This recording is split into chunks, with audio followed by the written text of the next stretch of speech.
ఆ విత్తనం విత్తడం నీ పని కదా. త్రోవ పక్కన పడ్డాయి కొన్ని విత్తనాలు రాతి నేలలో పడ్డాయి, కొన్ని విత్తనాలు ముళ్ళ పొదల్లో పడ్డాయి, కొన్ని విత్తనాలు మంచి నేలలో పడ్డాయి.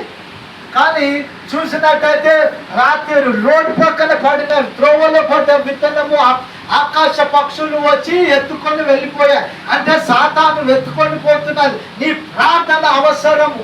త్రోవ ప్రక్కన పడ్డా కూడా అది ఫలించగలదు. కానీ ఆ త్రోవ ప్రక్కన పడినప్పుడు అది ఫలించడానికి ముందే దాని ఆకాశ పక్షులకు కనబడుతుంది తేటగా కదా.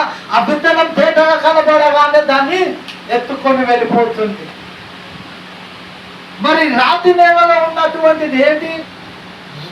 వేరు. వాడు మొలిచాడు కానీ వేరు లోపలికి వెళ్ళట్లేదు. మన్ను లేదు దేవునికి వెళ్ళడానికి. వారి హృదయము కఠినమైన హృదయము, రాతి హృదయము కలిగి ఉన్నారు. ఆ రాతి నేలను యేసు నామములో విరిగిపోవును గాక. హల్లెలూయా, హల్లెలూయా. విత్తనం ఏంటంట?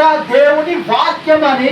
యేసు ప్రభు శిష్యులు వచ్చి యేసు ప్రభుని అడిగినప్పుడు దాని భావం ఏంటి ప్రభువా తెలియచేయండి.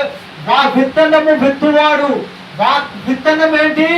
వాక్యం అనే విత్తనాన్ని విత్తుచూ పోతుంటారు. కొన్ని త్రోవ ప్రక్కన పడ్డాయి, కొన్ని రాతి నేలలో పడ్డాయి, కొన్ని మంచి నేలలో పడ్డాయి, కొన్ని ముళ్ళ పొదల్లో పడ్డాయి.